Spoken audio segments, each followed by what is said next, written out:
দাবানল পরবর্তী পুনরুদ্ধার কার্যক্রমের জন্য এই সপ্তাহের মধ্যে লস অ্যাঞ্জেলেসে 1000 কর্মী পাঠানোর পরিকল্পনা করেছে এনভায়রনমেন্টাল প্রোটেকশন এজেন্সি ইপিএ। ক্যালিফোর্নিয়ার দুটি বিপজ্জনক দাবানল এরই মধ্যে সম্পূর্ণ নিয়ন্ত্রণ করা হয়েছে। চলছে ক্ষতিগ্রস্ত এলাকার পুনর্বাসন প্রক্রিয়া, যার অংশ হিসেবে প্যাসিফিক প্যালিসেডসে বিষাক্ত কেমিক্যাল অপসারণে কাজ করছে ইপিএ কর্মীরা।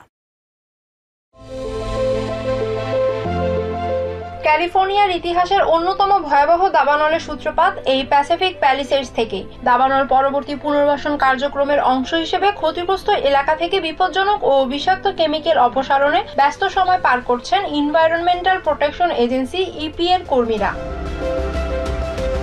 এজেন্সির ইতিহাসে এটি ইপিএর জন্য সবচেয়ে বড় দাবানল পরবর্তী ধ্বংসস্তূপ পরিষ্কার অভিযান। কর্মীরা প্যাসিফিক প্যালিসেডসের প্রত্যেকটি বাড়ি থেকে সাধ্যমতো ধ্বংসস্তূপ পরিষ্কার ও বিষাক্ত উপকরণ অপসারণের চেষ্টা করে যাচ্ছেন। প্রেসিডেন্ট ডোনাল্ড ট্রাম্প গত সপ্তাহে প্যাসিফিক প্যালিসেডসের দাবানল বিধ্বস্ত এলাকা পরিদর্শন করেছেন। এ সময় তিনি 30 দিনের মধ্যে ক্ষতিগ্রস্ত এলাকা থেকে সতর্কতার সাথে সব ধরনের বিপজ্জনক উপকরণ অপসারণ সংক্রান্ত একটি নির্বাহী আদেশ জারি করেন। বিপজ্জনক এসব উপকরণের মধ্যে রয়েছে ক্ষতিকারক lithium ion battery, propane oils, grease এবং কীটনাশকে ব্যবহৃত কেমিক্যাল। ইপিএর প্রায় 740 জন কর্মী এরই মধ্যে ক্ষতিগ্রস্ত এলাকাগুলোতে ধ্বংসস্তূপ ও বিষাক্ত উপকরণ অপসারণ কাজ শুরু করেছেন।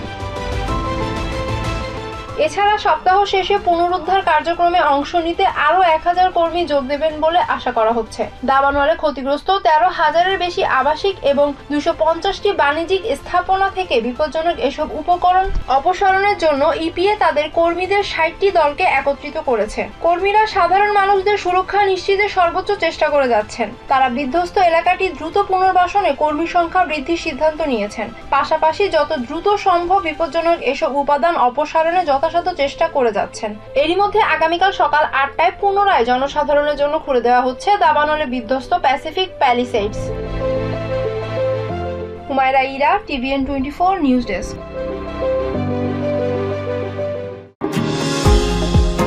নিউ ইয়র্ক থেকে সম্প্রচারিত টিভিএন 24 টেলিভিশন বিশ্বজুড়ে বাঙালির কণ্ঠস্বর।